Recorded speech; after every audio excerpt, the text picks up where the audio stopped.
राजा बीरसा है, अपनी समस्त प्रजा सहित बैठा है और गुरु विक्रमदेव कोपार लिंगो बाबा की गाथा सुनाते हुए आगे कहने लगा। बोले राजा बीरसाह जी, जब कोपार बाबा का जन्म हुआ पूर्वाकोट गणराज्य में, तो पूर्वाकोट गणराज्य की जो प्रजा है वो प्रतिदिन राजा पुलसिव के बेटा कोपार का दर्शन करने के लिए जाती थी।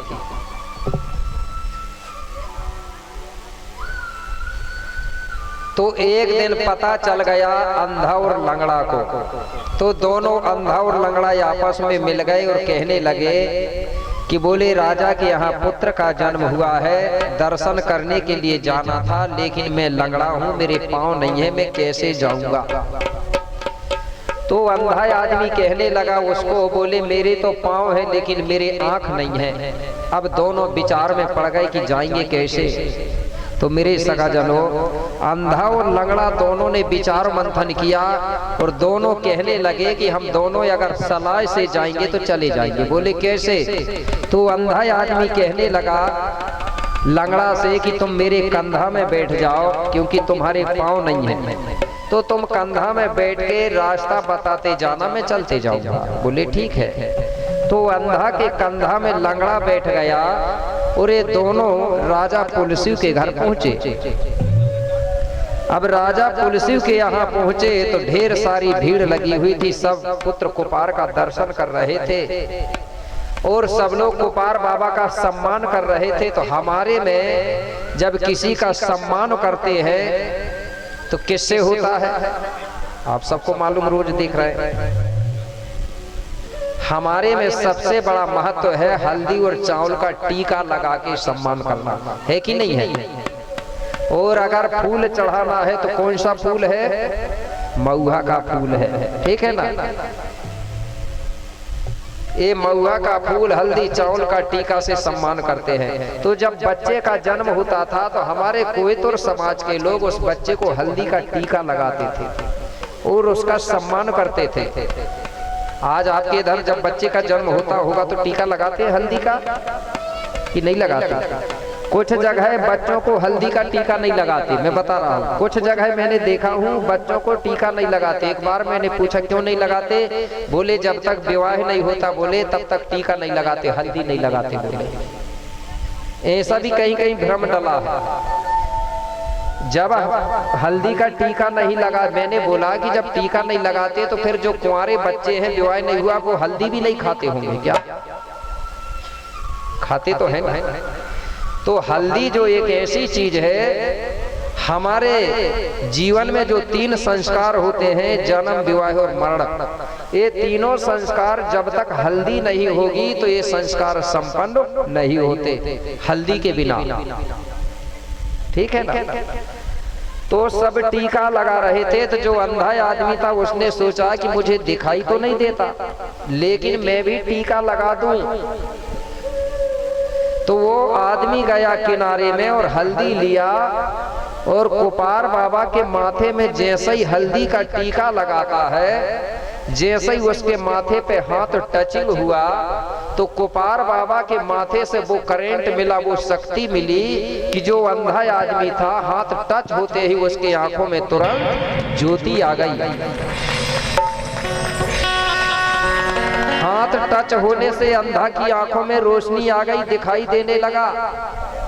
अब जो लंगड़ा आदमी था वो दूर से देख रहा था कि अभी तो अंधा आदमी था, इसको दिखाई नहीं देती थी और इसके आंखों में ज्योति कहां से आई, वो लंगड़ा आदमी सोच रहा है। लंगड़ा आदमी समझ गया कि राजा पुलसिव का बेटा है कोपार बाबा, इसमें कोई ना कोई जादू है। बोले ये अंधा आदमी को जादू हो गया, इसके आंखों में रोशनी आ गई। बोले और मैं भी लंगड़ा हूँ, मैं भी जाके बोले और मैं भी टीका लगाऊंगा, हो सकता है मेरे ऊपर भी जादू हो जाए और मेरे पांव भी ठीक हो जाए। वो लंगड़ा सोचने लगा। अब लंगड़ा आदमी भी गया और उसने भी टीका जैसे ही हाथ लगाया माथे पे, उसके पांव भी तुरंत ठीक हो गए। अब अंधा को आंख भी ठीक हो गई, लंगड़ा के पांव ठीक हो गए। इस प्रकार से जितने लोगों ने कोपार बाबा का दर्शन किया, कोपार बाबा का सम्मान किया, कोपार बाबा से जो टच हुआ शरीर, तो सारे के सारे लोग निरोग हो गए। इसका प्रमाण आज भी गोंडी इतिहास में छुपा हुआ है, भली लिखा नहीं गया है। और दादाजी रोज बोलते हैं ना, इधर क्या बोलते हैं, कहाँ गए दादाजी? उठो गोंडवाना के वीर जवानों, क्या बोलते हैं? गोंडवाना के नौजवान वीरों ने ललकारा है, और जो इतिहास लिखा नहीं वो इतिहास तुम्हारा है, ऐसा कुछ है ना। तो हमारा इतिहास लिखा नहीं गया है और वही इतिहास हमारा है, लेकिन उसका प्रमाण है आज। तो जब कोपार बाबा का जन्म हुआ था जालका दाऊ के यहाँ, तो लगभग 11:59 मतलब 12 बजे के लगभग हुआ था। कब हुआ था इसका जन्म? रात्रि के 12 बजे। तो जब कोपार का जन्म हुआ था तो प्रकृति ने प्रसन्न होकर के और अमृत की वर्षा किया था। और उस दिन ऐसी बिजली चमकी हुई थी कि जिसके आंखों की रोशनी नहीं थी, वो बिजली चमकने से कई अंधों के आंखों में रोशनी आ गई थी उस रात्रि को। और जो लोग बहरे थे उस दिन ऐसी बिजली कड़की हुई थी कि बिजली कड़कने से जिनके कान कमजोर थे, जिनको सुनाई नहीं पड़ती थी, उनके कान भी ठीक हो गए थे। ये आज भी हमारे लोग दांतिक रूप से बताते हैं पूर्वज लोग। ये कौन दिन की बात है? जिस दिन कोपार बाबा का जन्म हुआ था रात्रि को, उस दिन प्रकृति ने प्रसन्न होकर अमृत की वर्षा किया था। और आज भी मैं बता रहा हूँ, गोंड समाज में जितने भी राजा महाराजाओं का जन्म हुआ है, होता था, उस समय प्रकृति प्रसन्न होकर अमृत सोना चांदी की वर्षा करती थी। लेकिन कोई दूसरे समाज के लोगों के जन्म में प्रकृति ने कभी हीरा मोती की वर्षा नहीं किया। मंडलागढ़ आज प्रमाण है ना। जब वहां राजा का जन्म हुआ था तो प्रकृति ने हीरा मोतियों की वर्षा किया था। तो मेरे भाई, ये वही दिन है कोपार बाबा का जन्म का, जिसे आज हम लोग शरद पूर्णिमा के नाम से जानते हैं। जानते हैं ना शरद पूर्णिमा, कुंवर के महीना। उसी शरद पूर्णिमा को रात्रि के समय कोपार बाबा का जन्म हुआ था 12 बजे। इसलिए आज हमारे, चाहे वो एससी हो, चाहे एसटी हो, चाहे ओबी समाज हो, सभी समाज के लोग उस गुरु का महत्व को जानते हैं। और उसी दिन रात्रि के समय में देखना, कटोरा में दूध रख देते हैं आज भी छत में बाहर। कुछ लोग उसी रात्रि में खीर बनाते हैं और बोलते हैं कि आज शरद पूर्णिमा है, अमृत की वर्षा होती है, ऐसा आज भी बोलते हैं लोग। इसलिए उस दिन रात्रि को अपने अपने छतों में कटोरा में दूध रख देते हैं कुछ लोग, और उस दूध को रात भर रखा रहने देते हैं। और सुबह नहा धो के पूजा पाठ करके उस दूध को प्रसाद बांट करके पूरे परिवार के लोग खाते हैं। इससे बोलते हैं कई प्रकार की बीमारियां दूर होती है। करते हैं आप लोग? कोई कौन कौन करता है? जरा हाथ उठाना। सभी लोग करने लगे। भैया लोग नहीं जानते क्या? ये करना चाहिए। हमें कहीं दूसरे गुरुओं के पीछे नहीं भटकना चाहिए जी। हाँ, अगर हमारे गांव में सब लोग हैं तो 10-10, 5-5 रुपए चंदा इकट्ठा कर लो और बढ़िया दूध ना रख के पूरे गांव के लोग इकट्ठे होके, जहाँ खीला मुठुआ होता है ना, हमारा भूमका गुरु या बेगा का स्थान होता है, वो गुरु होता है हमारे समाज का, भूमका बेगा। वहाँ बढ़िया खीर बनाओ। रात्रि के समय में 11 बजे से चालू करो तो 1 बजे तक बनाओ, मतलब 12 बजे का जो समय है खीर बनाते समय पड़ना चाहिए। उस दिन जो ओस या जो कुछ गिरता है, अगर धोखा से 1-2 बूंद गिर गया तो वो जो खीर है दूध वाला, वो अमृत बन जाता है। उसको खाने से घर की कई परेशानियां दूर होती है, ऐसा हमारे पूर्वज लोग बताते हैं। और आज भी लोग इसका करते हैं। भली लिखा नहीं है, लेकिन आज भी गोंड समाज इसको मानती है कि अरे गोंडों की तो छोड़ो, दूसरे लोग भी इस चीज को मानते हैं। मानते हैं कि नहीं? भली यथार्थ ना जाने, लेकिन मान रहे हैं। तो मेरे भाई, ये वही दिन है जिस दिन एक कोपार गुरु का जन्म हुआ था। तो ये अंधा लंगड़ा जितने लोग भी वहां दर्शन करने गए ना, वो सारे के सारे लोग ठीक हो गए। जब ठीक हो गए तो सब लोग कोपार बाबा की जय जयकार कर रहे हैं, कोपार बाबा का गुणगान कर रहे हैं। कैसे? आज रोगी रोग से मुक्ति भये महिमा थी बड़ी अपार। रोगी रोग से मुक्ति भये महिमा थी बड़ी अपार। अरे नर नारी सब बोल रहे थे पुत्र की जय जयकार।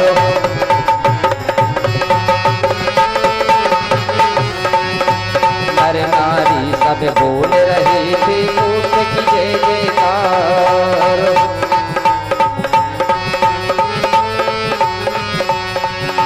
रोग रोग से मुक्त भये महिमा थी बड़ी अपार।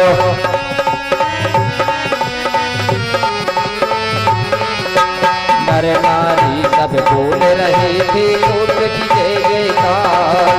नर नारी सब बोल रहे थे पुत्र की जय जयकार। सदा जन पुत्र की जय जयकार। जितने लोग वहां गए कुपार के दर्शन किए तो पूरे लोग निरोग हो गए। सब लोग कुपार बाबा की जय जयकार करने लगे। इस प्रकार से सब लोगों ने बाबा कुपार के दर्शन किया। तो हमारे समाज में जब पुत्र 12 दिन का हो जाता था उसी समय नामकरण होता था, उसी समय खुशियां मनाते थे।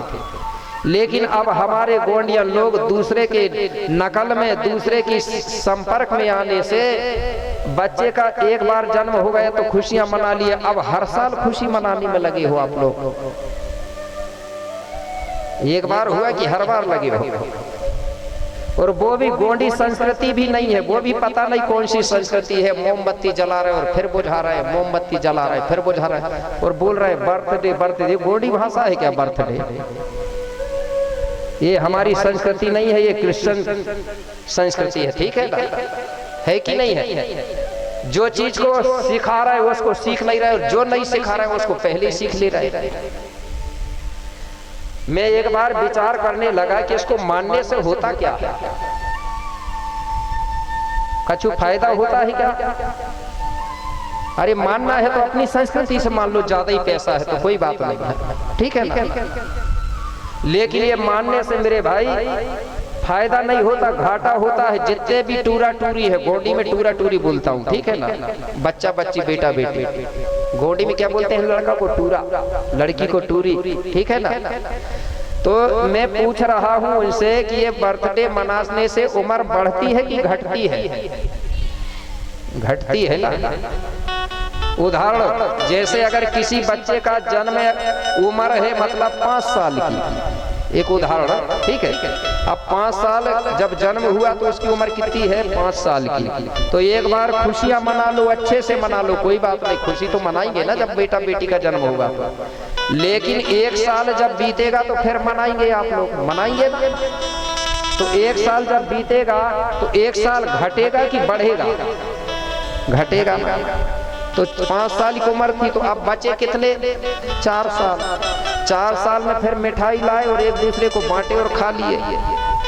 फिर 1 साल फिर बीतेगा तो फिर मिठाई लाए और खाए, तो फिर 4 साल बचे थे। अब बचे कितने? 3 साल। आप बताइए, मिठाई बांट रहे हो, ये उम्र घट रही है करके बांट रहे हो कि बढ़ने की बांट रहे हो?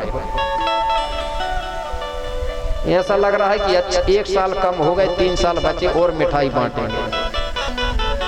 1 साल और कम हो गया तो फिर मिठाई बांटे, हाँ अब 2 साल बचे हैं।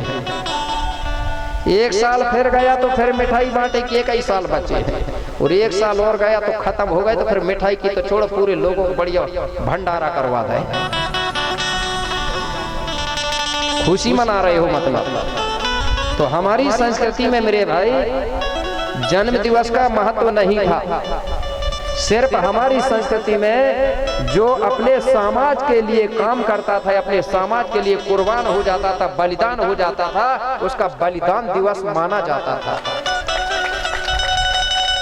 तो लोग सोचते थे कि यार हम समाज के लिए काम करेंगे तो हमारे समाज के लोग हमारे लिए बलिदान दिवस मानेंगे, तो वो और ज्यादा समाज का काम करते थे।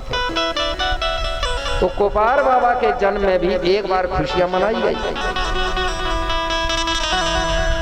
तो जब बेटा बेटी का जन्म होता है तो हमारे लोग खुशियां मनाते हैं। आज भी मैंने देखा हूँ, देखी बात भी बताता हूँ मैं, लिखी वाली ना हो। पहले जब बच्चे का जन्म होता था ना, तो हमारी मातृ शक्तियां दौड़ दौड़ के बच्चे के पास पहुंचती थी, और जो थाली होती थी ना, थाली बोलते हैं ना, थाली गोंडी में धनिया बोलते हैं थाली को, ठीक है, वो थाली उठा के लाठी से ऐसा बजाने लगती थी और नाचने लगती थी। कई महिलाएं थाली जिसको नहीं मिली ना, तो वो ताली बजा बजा के नाचने लगती थी। ये महिलाएं जब बच्ची का जन्म होता था उस खुशी में, तो गोंड लोग खुशियां कब मनाने में क्या बजाते थे? ताली और थाली। और कुछ दिन पहले कब बजाते थे गोंड लोग ताली और थाली? भूल गए? कुछ गोंडों को देखा था वो बीमारी भगा रहे थे कोरोना की, ताली थाली बजा के। उल्टा हो गया कि नहीं हो गया? पहले जन्म में खुशियों में बजाते और अब गोंड लोग बीमारी भगा रहे थे। तो उस समय हमारे गोंड लोग गीत गाते थे। कैसे गीत गाते थे? अगर हमारा राजा का बेटा हुआ है, राजकुमार का जन्म हुआ है, तो उस राजा के बेटे के नाम से गीत गाते थे। और अब के गोंड लोग, हमारा बेटा का जन्म हुआ है और दूसरे के बेटा के गीत गा रहे हैं। गाते हैं ना कुछ लोग, घर में तुम्हारे भाव है, लड़का को जन्म और गीत गा रहे हैं, वो अयोध्या के राजा दशरथ के बेटा को। बेटी बनी है खुद की दुल्हन और गीत गा रहे हैं सीता जी की। पहले के गोंड लोग जिसका जन्म होता था वही के गीत बना के गाते थे। तो मेरे भाई, जिन लोगों ने कुपार बाबा का दर्शन किया वो सारे लोग निरोग हो गए। तो जिसको भी बाबा कुपार का दर्शन करना है, ठीक है, तो आप लोग दर्शन कहाँ करोगे? अब हमारे कुपार बाबा तो है नहीं, पेन हो चुके हैं। उनकी सिर्फ फोटो रखी है भाई दर्शन करने के लिए। क्या रखी है? फोटो। तो हमारे में मूर्ति की पूजा नहीं होती। हम लोग फोटो क्यों रखते हैं? हमारे पुरखा पूर्वजों की दर्शन करने के लिए। और दर्शन करने से होता क्या है? दर्शन करने से, पुरखाओं की दर्शन करने से हमारे आत्मा को, मन को शांति की प्राप्ति होती है, ठीक है ना? तो जिसको दर्शन करना है तो कर लेना आके, ठीक है? मैं गीत गाऊंगा ये। और जो भी गोपाल बाबा का सम्मान करना है, हल्दी चावल बहुआ फूल जो भी आपकी इच्छा हो तो करते जाना। आपके लिए 5-10 मिनट का समय दिया जा रहा है, ठीक है? हो सकता है भाई हमारे पुरखा पूर्वजों की दुआ हो जाए और आपका काम बन जाए। क्योंकि देखिए, एक चीज से काम नहीं बनता, दुआ अकेला से काम नहीं बनता। 2 चीजों का योग बनना चाहिए, दुआ और दवा, ठीक है ना? कई लोग कहते हैं हम इलाज करा करा के परेशान हो गए, ठीक नहीं हो रहे हैं, तो मतलब उसको अब दवा की नहीं, उसको दुआ की भी जरूरत है, ठीक है? ये दोनों चीज जब मिलती है तो काम सफल हो जाता है। तो एक बार कुपार बाबा की जय बोलिए, कुपार बाबा की सेवा। गीत बना बना कर नाचा और गाया और खुशियां मनाई।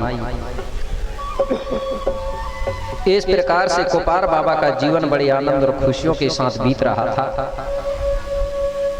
धीरे धीरे समय बीतते गया। एक दिन की बात है, रानी हिरवा को घर का कुछ काम करना था।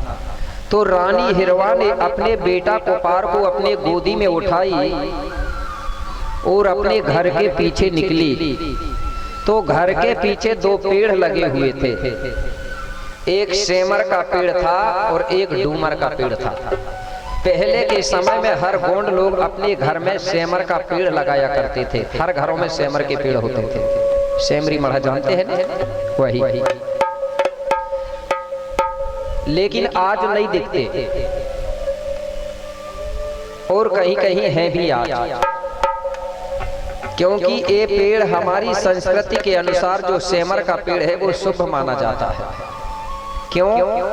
कि सेमर के पेड़ के नीचे बैठ कर के हमारे जो गुरु लोग होते थे वो सेमर के पेड़ के नीचे ही अपनी विद्या को सिखाते थे अपने शिष्यों को, चेलाओं को। उसी सेमर के पेड़ के नीचे स्कूल लगता था। हमारे भूमिका गुरु स्कूल लगाते थे, पढ़ाते थे बच्चों को, जिसको गोंडी में बोलते थे क्या? गोठुल। क्या बोलते थे? गोठुल।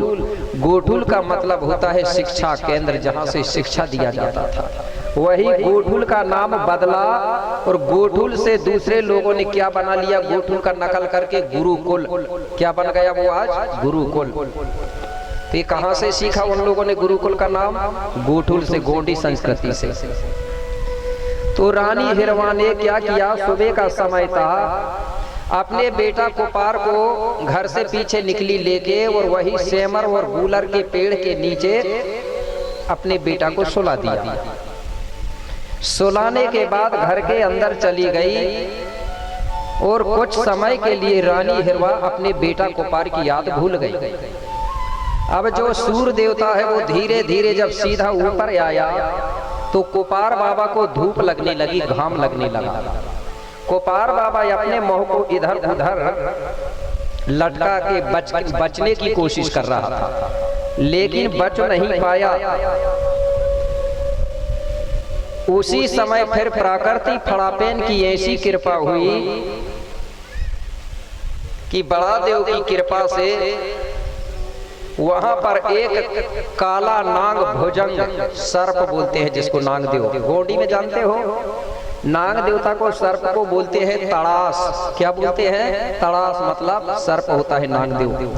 वो नाग देव आया जहां पर बाबा कोपार सो रहा था, आया और अपने फन को ऐसे छाता जैसे फैलाया और कोपार बाबा के सर के ऊपर छाया करने लगा। कोपार बाबा को धूप से बचाने लगा, छाया करने लगा।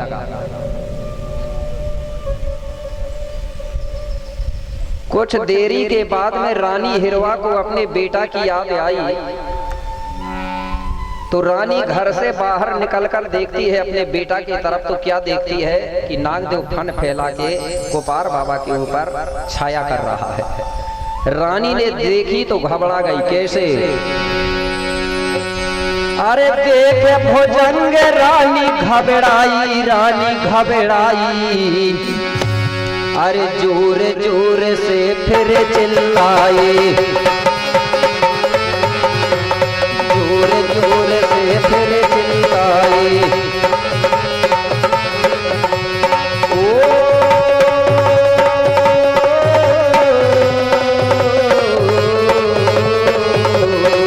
देखे भुजंग रानी घबराए,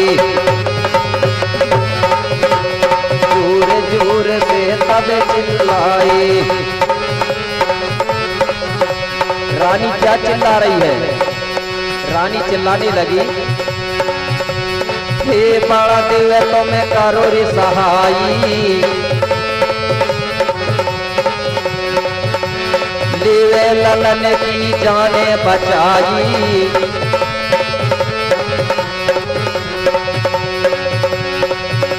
सुनत आवाज नांग भगा तोर तई, नांग भगा तोर तई भैया।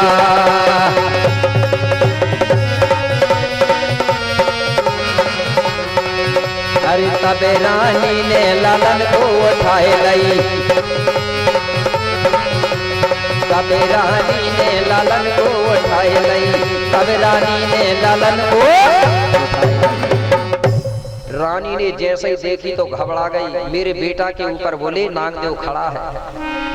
रानी जोर जोर से चिल्लाने लगी, हे बड़ा देव तुम करो रे सहाई और मेरे बेटा की जान बचाई। तो जैसे ही रानी ने जोर जोर से चिल्लाई तो नागदेव ने क्या किया, अपना फन को तुरंत समेटा और वहां से तुरंत भाग गया।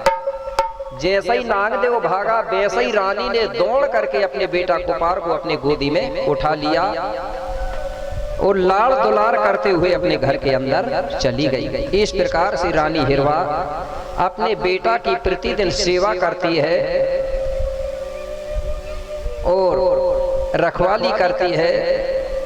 इस प्रकार से रानी अपना समय अपने बेटा को खिलाते हुए बिता रही है। धीरे धीरे बेटा कोपार कुछ दिनों में कुछ बड़ा हो गया। कैसे? दिनों दिन बढ़ने लगा कोपारा, दिनों दिन बढ़ने लगा है कोपारा।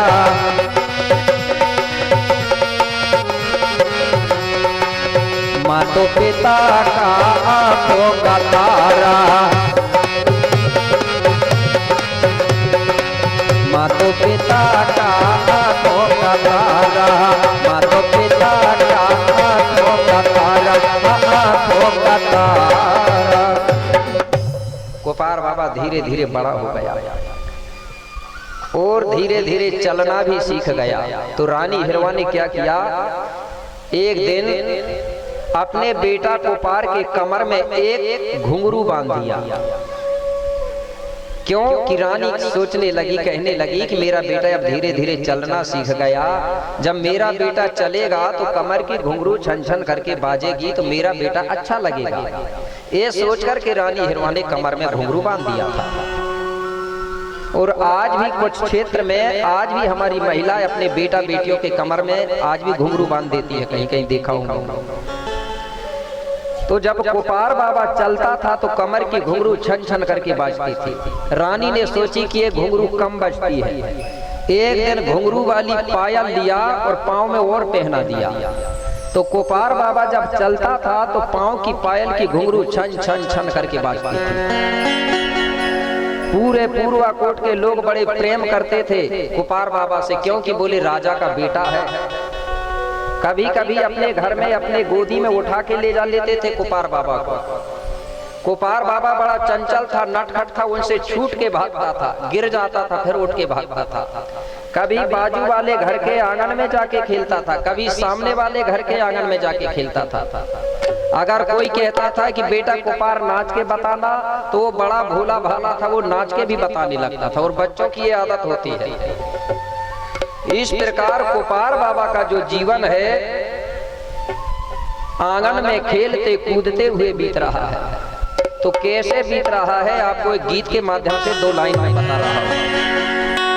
अगर जिसको बच्चों जैसे नाचते बनता होगा तो नाच के बता देना, छोटे बच्चे कैसे नाचते हैं, ठीक है ना?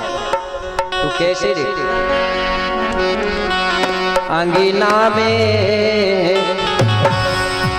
अंगीना में खेले कोपार बाजत पे जनिया छना नना।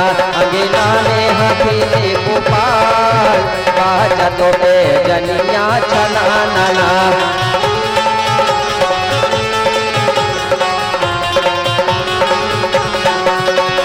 छना नना छना नना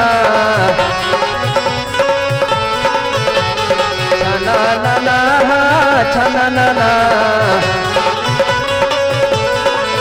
अंगीना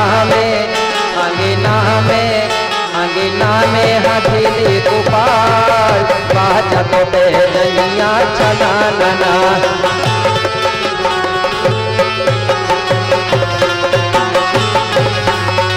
अंगीना में हथेली कोपार बाजत पे जनिया छना नना।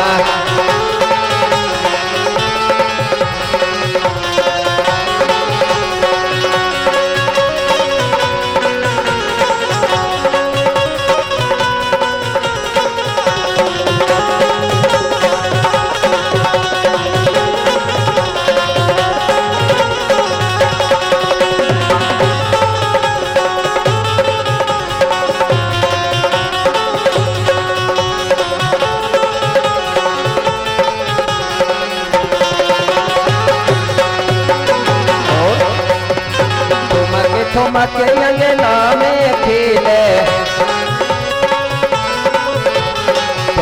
ठुमके अंगना में खेले। तू तेरी भाषा अपनी बोले, तू तेरी भाषा अपनी बोले।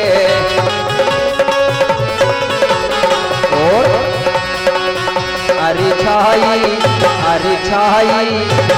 छाई हाँ खुशी अपार बाजत पे जनिया छना नना।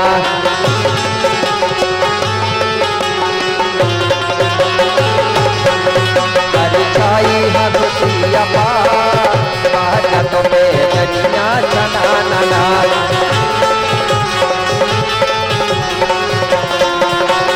जय हो।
इस प्रकार से गोपाल बाबा का जो जीवन है नाचते खेलते कूदते हुए बीत रहा था।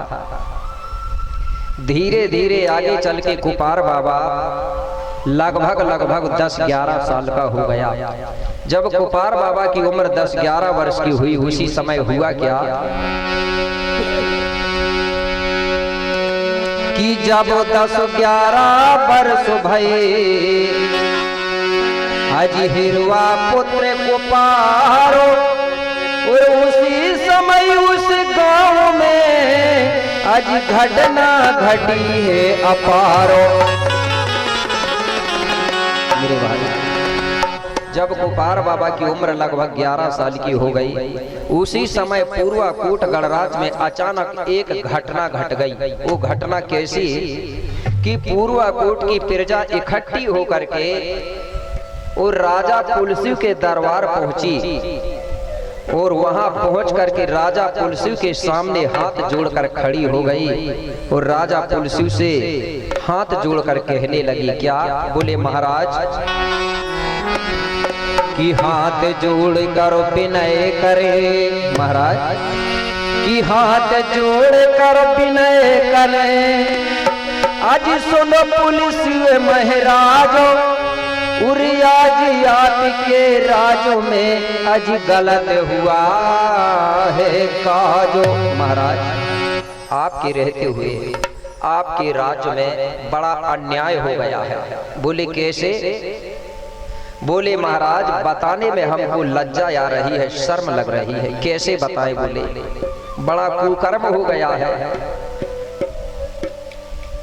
तो राजा कहने लगा, बोले बताओगे तब तो मैं जानूंगा।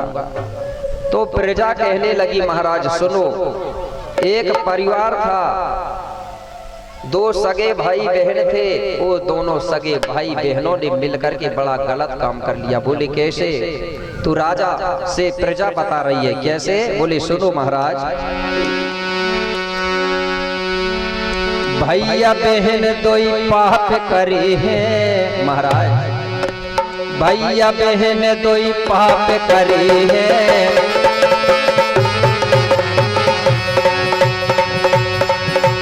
जिन्हें देख मैया बाप मरे हैं। महाराज भैया बहन 2 पाप करे हैं, 2 पाप करे हैं राजा।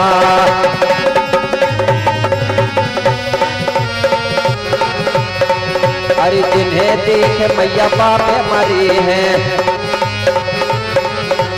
जिन्हें देख मैया बापो मरे हैं, जिन्हें देख मैया बापो मरे हैं।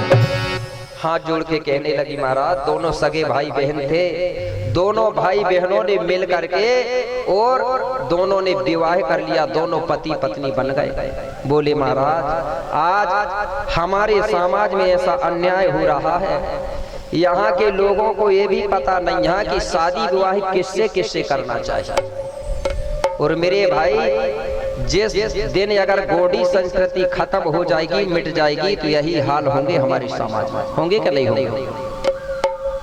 जिसको जिससे लगेगा वो उसी से विवाह कर लेगा। आज भी हो रहा है ऐसा, आप लोगों को पता होगा। मध्य प्रदेश छत्तीसगढ़ में तो थोड़ा बढ़िया है, ठीक है ना, लेकिन उत्तर प्रदेश की पता है, गोत्र भी भूल गए हैं लोग कुछ और देव भी भूल गए। एक बार मैंने पूछा कि भैया विवाह कैसे करते हैं, तो बोले मैं भी गोंड वो भी गोंड, विवाह हो जाता है। मैंने बोला गोत्र क्या है? बोले पता ही नहीं है। देव बोले वो भी पता नहीं है। इसलिए सबसे पहले गोंडी संस्कृति बचना चाहिए। जिस दिन बची ना तो सब धर्म समाप्त हो जाएगा, जानवर और हम में कोई अंतर नहीं रहेगा, नहीं रहेगा। राजा को बड़ा दुख हुआ, राजा मन ही मन में सोचने लगा कि मेरे रहते हुए मेरे राज्य में ऐसा अन्याय हो रहा है। और प्रजा भी कहने लगी कि बोले महाराज जिस राजा के राज्य में अगर ये अन्याय होता है तो सबसे पहले दोषी वहां का राजा होता है, क्योंकि ये व्यवस्था राजाओं के हाथ में होती है। या गांव का जो मुखिया है या जो जिला का मुखिया है, जो मुखिया होता है उसका ये काम होता है कि सामाजिक व्यवस्था को बनाए रखना। लेकिन बोले मैंने अभी तक ध्यान नहीं दिया, मुझसे भूल हो गई, कोई बात नहीं।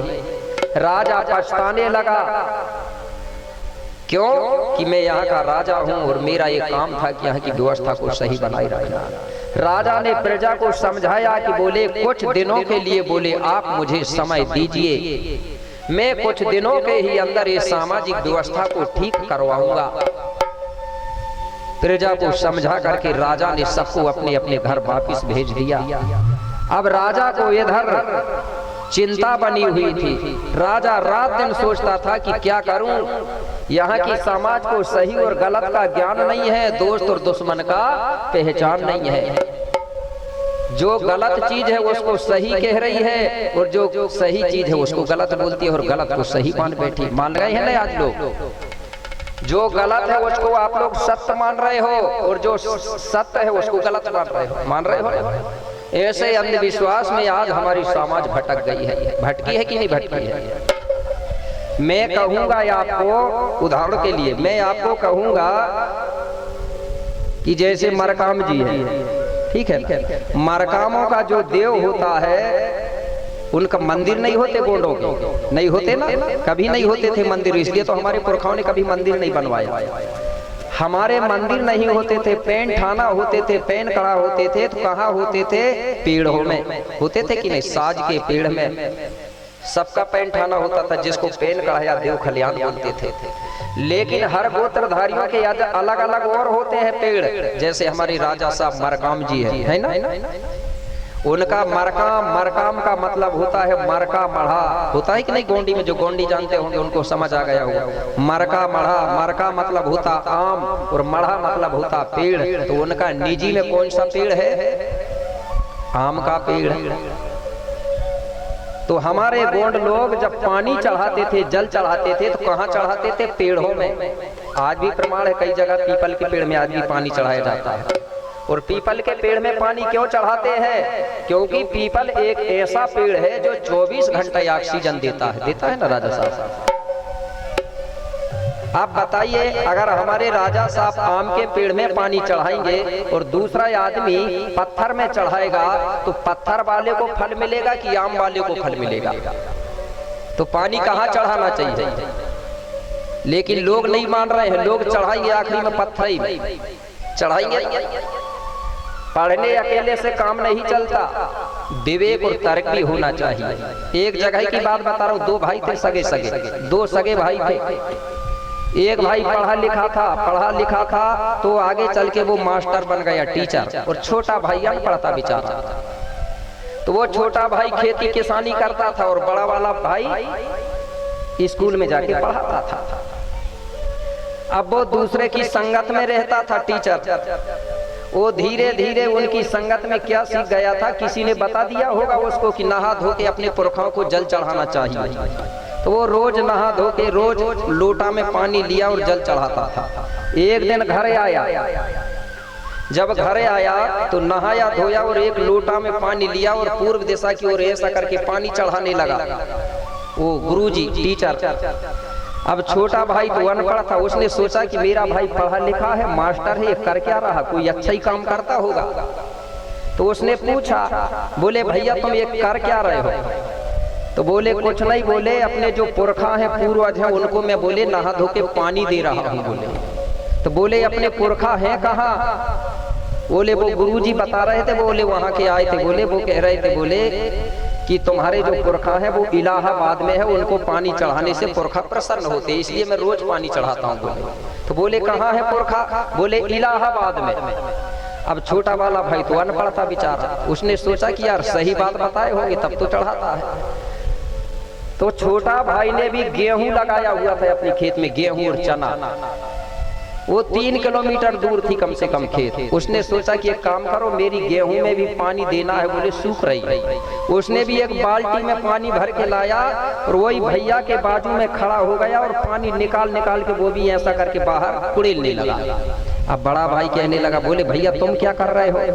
कुछ नहीं, बोले मैंने गेहूं लगाया हूँ। बोले तो गेहूं सूख रही है। बोले तो मैंने सोचा कि मैं भी गेहूं में पानी दे दूं। बोले तो बोले कहाँ है गेहूं? बोले यहाँ से 3 किलोमीटर दूर तो है ही। बोले तो अब टीचर कहने लगा, बोले बिना पाइप का कैसे पहुंच जाएगा वहाँ पानी? बोले अब छोटा वाला भाई क्या बोलता है, जब तुम्हारा पानी बोले उतने दूर इलाहाबाद पहुंच रहा है बोले, तो मेरा पानी बोले 3 किलोमीटर नहीं पहुंचेगा क्या बोले।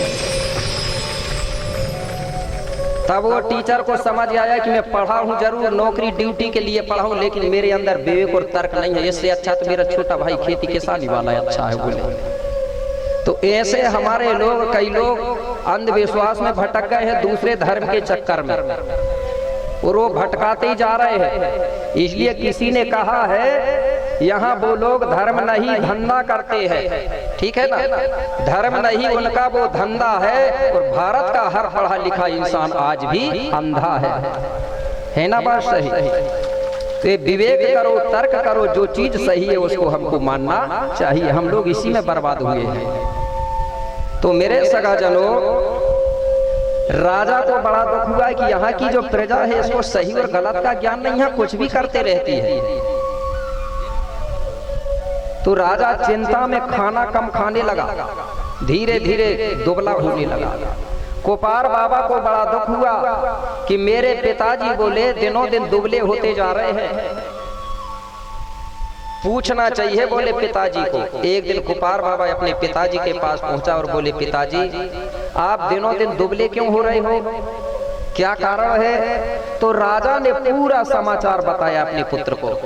कुपार बाबा कहने लगा, पिताजी आप चिंता मत करो, जो तुम्हारा काम है उस काम को मैं करूंगा, क्योंकि मैं तुम्हारा बेटा हूं, तो तुम्हारा जो काम है उसको मैं करूंगा। मैं सगा समाज के लिए सबसे पहले सतमार्ग ढूंढूंगा कि हमारी समाज के लिए सही रास्ता कौन सा है और गलत कौन सा है। जब मुझे सत्य ज्ञान हो जाएगा, जब मैं स्वयं ज्ञानी हो जाऊंगा, इसके बाद समाज के बीच में जाके सबको सत्य मार्ग बताऊंगा। लेकिन बोले पिताजी मुझे आप आशीर्वाद दीजिए, कुछ दिनों के लिए मुझे घर से बाहर निकलना पड़ेगा, जाना पड़ेगा, ये 5 खंड धरती में भ्रमण करना पड़ेगा। पिताजी बड़े प्रसन्न हुए, कहने लगे, बेटा अगर तुम समाज के काम करने के लिए अगर घर से जा रहे हो तो हम तुमको बोले आशीर्वाद देते हैं बोले, क्योंकि बेटा हो तो मेरे बेटा ही जैसा हो। बड़ा हेलो क्यों हुआ कि उसका बेटा उसका काम करने को जा रहा। आज है क्या ऐसे बेटा किसी के, बहुत कम होंगे। वो तो शादी होते तक रहते हैं, साथ में रहते हैं ना, कई परिवार ऐसा विवाह हुए और माता पिता को छोड़ दिए, और विवाह में और कर्जा दर्जा करवा के और फिर पटाए चाहे ना पटाए, ठीक है ना। तो मेरे भाई कुपार बाबा को पिताजी कहने लगे, बेटा मैं आपको आज्ञा देता हूँ आप जाइए। तो आज्ञा पाते ही पिता से, कैसे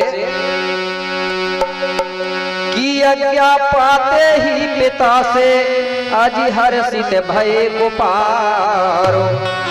अरे माँ तो पिता के चरणन में हाँ करके सेवा जोहारो।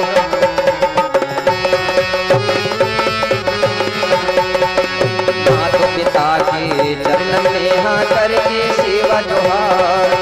माँ तो पिता के चरणन में हाँ करके सेवा जोहार। सदा जन करके सेवा जोहार, सदा जन करके सेवा जोहारो। अपने माता पिता के चरणों में प्रणाम किया। तो हमारी संस्कृति में जब हम अपने माता पिता के चरणों में प्रणाम करते हैं, सर झुकाते हैं, तो क्या बोलते हैं, सेवा जोहार पिताजी, सेवा जोहार माँ, या जो भी बोलते होंगे मम्मी, जो भी है, ठीक है। तो सेवा जोहार का मतलब होता है प्रणाम करना। तो मैं पूछता हूँ आपसे, क्योंकि भाई आपको तो बता रहा हूँ, लेकिन मेरी बात को सुन के आप लोग अपने जीवन में उतार रहे हैं कि नहीं, ये भी तो पता करना पड़ेगा ना। तो कितने बेटा बेटी हैं टूरा टूरी गुंडवाना के राजकुमार राजकुमारी, प्रतिदिन अपने माता पिता को कौन सेवा जोहार प्रणाम करता है, जरा हाथ उठाना। पूरा गड़बड़ है, आगे आगे पाठ पीछे से सपाट, और गुरुजी पूछ रहे तो 16 दूनी 8 हो रहा है। ऐसे में काम चलेगा क्या? इतना पैसा खर्च कर रहे हैं और हमारा काम धाम छोड़ के यहाँ बैठ रहे हैं, कितना पैसा बर्बाद होता होगा, विचार करो, सबका हिसाब करेंगे। तो जब इतना सब कुछ छोड़ के आए हो, तो ये बात सुनने के बाद अपने जीवन में उतारोगे तब तो फल मिलेगा। मैं मार्ग बताने वाला हूँ, रास्ता बताने वाला, लेकिन मैंने रास्ता बता दिया, चलना तो आपको पड़ेगा ना। कि मैंने बता दिया भाई यहाँ से रायपुर जाना है, तो बताने अकेले से पहुंच जाओगे आप? जाना तो पड़ेगा ना। तो मैं एक मार्गदर्शक हूँ, रास्ता बताने वाला, ठीक है ना। कब पढ़ोगे? और दूसरे के पैर बहुत पढ़ते हो। मैं कहता हूं कि मेरे पैर मत पढ़ना, कोई बात नहीं है, कुछ नहीं होगा, ठीक है ना। आप भाई गुरु हूं तो एक सम्मान करो, लेकिन मैं कह रहा हूं कि मेरे भी ना पढ़ो, लेकिन अपने माता पिता के पैर जरूर पढ़ो, ठीक है ना।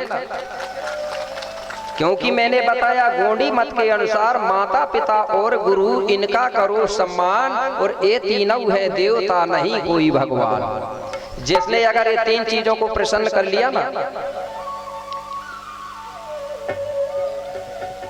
तो ठीक है ना। माता पिता की अगर सेवा करेंगे और गुरु की सेवा करेंगे तो समझ जाओ तीन लोग अगर जिस दिन प्रसन्न हो गए तो समझ जाना तीनों लोग के देवता प्रसन्न हो गए। और अगर माता पिता गुरु प्रसन्न नहीं हुए तो कितना भी पूजा पाठ कर लो, कोई प्रसन्न होने वाले नहीं है, ठीक है ना। तो कब करोगे माता पिता को प्रसन्न? भैयाओं के लिए माता पिता और गुरु, और महिलाओं के लिए सास ससुर और पति, है ना, तीन ही बात। तो मेरे भाई कुपार बाबा ने सबसे पहले अपने माता पिता के चरणों में सेवा जुहार किया, और राजा पुलसी और हेरवा माता ने अपने बेटा को आशीर्वाद दिया कि बेटा जाओ और ये सगा समाज के लिए सतमार्ग खोजो और सगा समाज को सतमार्ग बताओ। कुपार बाबा तुरंत आशीर्वाद लेके वहां से पूर्वाकोट गणराज से निकल गया और पश्चिम दिशा की ओर जाता है, दिंडुबत की तरफ। कैसे?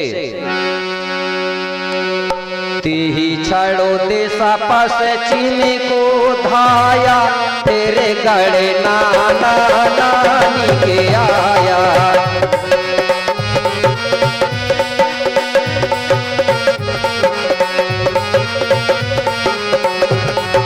यही छड़ो दिशा पश्चिम को धाया, तेरे गड़े नाना नानी के आया।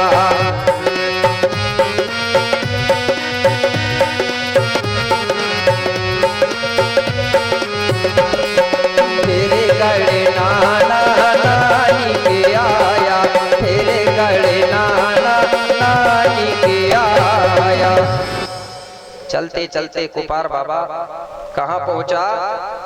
अपने नाना नानी के गढ़ी किला। कहाँ था? जिसको नरवाकोट गणराज्य बोला जाता था। कहाँ पहुंचा? नरवाकोट। नरवाकोट में कुपार बाबा का जो नाना है, जिसको ढोला पुयार के नाम से जाना जाता था, वहां पहुंचा। वो नरवाकोट गणराज्य कहाँ है? नरवाकोट गणराज्य झांसी और ग्वालियर के सीमा से जुड़ा हुआ क्षेत्र को नरवाकोट गणराज्य बोला जाता था। आज धीरे धीरे ये गोंडों के जो नाम है उनको खत्म कर दिया गया है।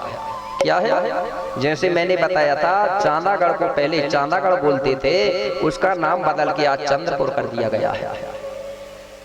कटंगागढ़ को कटंगागढ़ बोलते थे, अब उसको जबलपुर बोलते हैं ना। कई चीजें बदली है। बाबा शंभू की जो प्रथम पत्नी थी ना, जिसको मूला गोंडनी बोलते थे, जानते हैं ना मूलादाई को। ये मूलादाई सबसे पहले की जोड़ी है बाबा शंभू की। और बीच वाली जो 44 नंबर की जोड़ी है वो है गोरा। आप लोग बोलते हैं ईसर गोरा, ये 44वां नंबर की जोड़ी है। तो पहले जो जोड़ी थी शंभू और मूला की जोड़ी थी। ये मूलादाई मेलकोट गणराज्य के राजा डोम की कन्या थी कि नहीं? तो इस प्रकार से नाम बदला गया है। तो नरवाकोट गणराज्य में ढोला पुयार का राज्य चलता था। जब कुपार बाबा वहां पहुंचा, उस समय ढोला पुयार वहां नहीं मिला। क्यों? कि वो पेन रूप हो चुका था, देव बन चुका था। लेकिन उसका गढ़ी किला खड़े हुए थे। आज भी ऐसे हमारे राजा महाराजाओं के गढ़ी किला खड़े हुए हैं, खड़े हैं ना। आज अमरकंटक में गए होंगे आप लोग, वहां भी एक गढ़ी किला खड़ा है जो राजा करण राजा का था कि नहीं? था ना। राजा करण शाह महादानी राजा थे कि नहीं?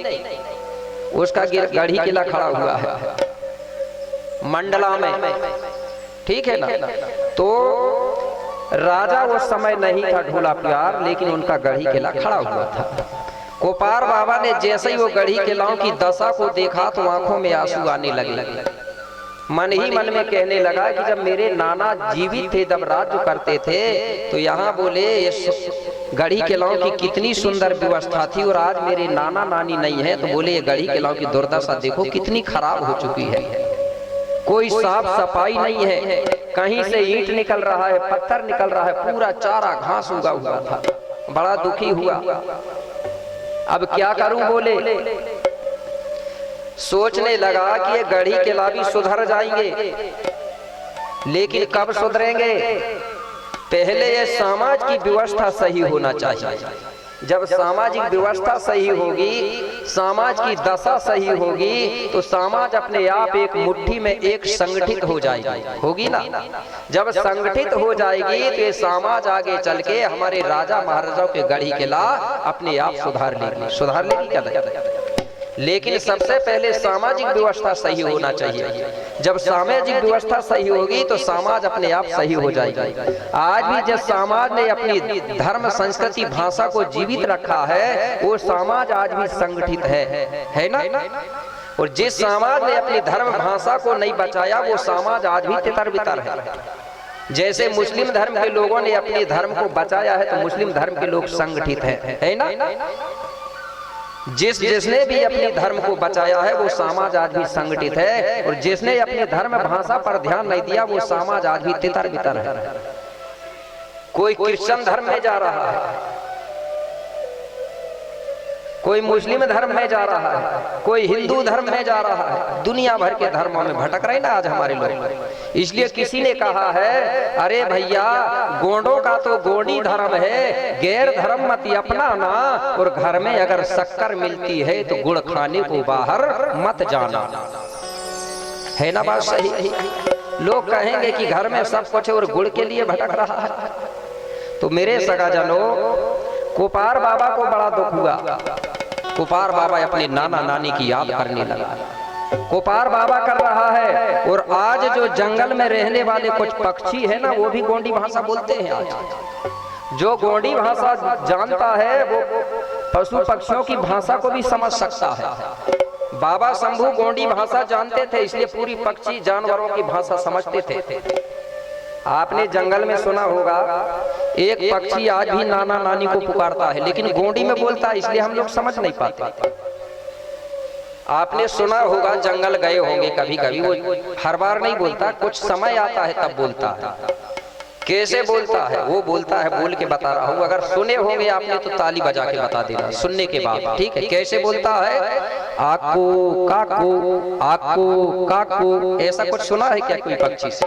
सुना होगा तो ताली बजा के बताओ ना, जब तो समझ आएगा। सुना है तो आको काको का मतलब क्या होता है? आको मतलब नाना और काको मतलब नानी। पहले लोग आको काको बोलते थे कि नहीं बोलते थे? तो बताइए, पशु पक्षी नहीं भूले गोंडी, और हम लोग कैसे भूल गए? ये आज भी चिल्ला रहा है कि मेरे नाना नानी, मेरे राजा रानी कहाँ गए? तुम्हारे गढ़ी किला खड़े हैं। वहीं पर एक गीत बना हुआ है। कुपार बाबा अपने नाना नानी के याद में क्या कह रहा है कि हमारे नाना नानी के जो गढ़ी किला है वो सूने सूने लग रहे हैं, वीरान से लग रहे हैं। तो वहां पर एक गीत गा के बता दूं, ठीक है ना। बीच बीच में गीत होता है तो थोड़ा सा मनोरंजन होते रहता है, क्योंकि हमारे आदिवासियों की ये आदत है कि गीत गाए और उनका खून खोलने लगता है, क्योंकि ये प्रकृति से मिला हुआ है, ठीक है ना। तो कैसे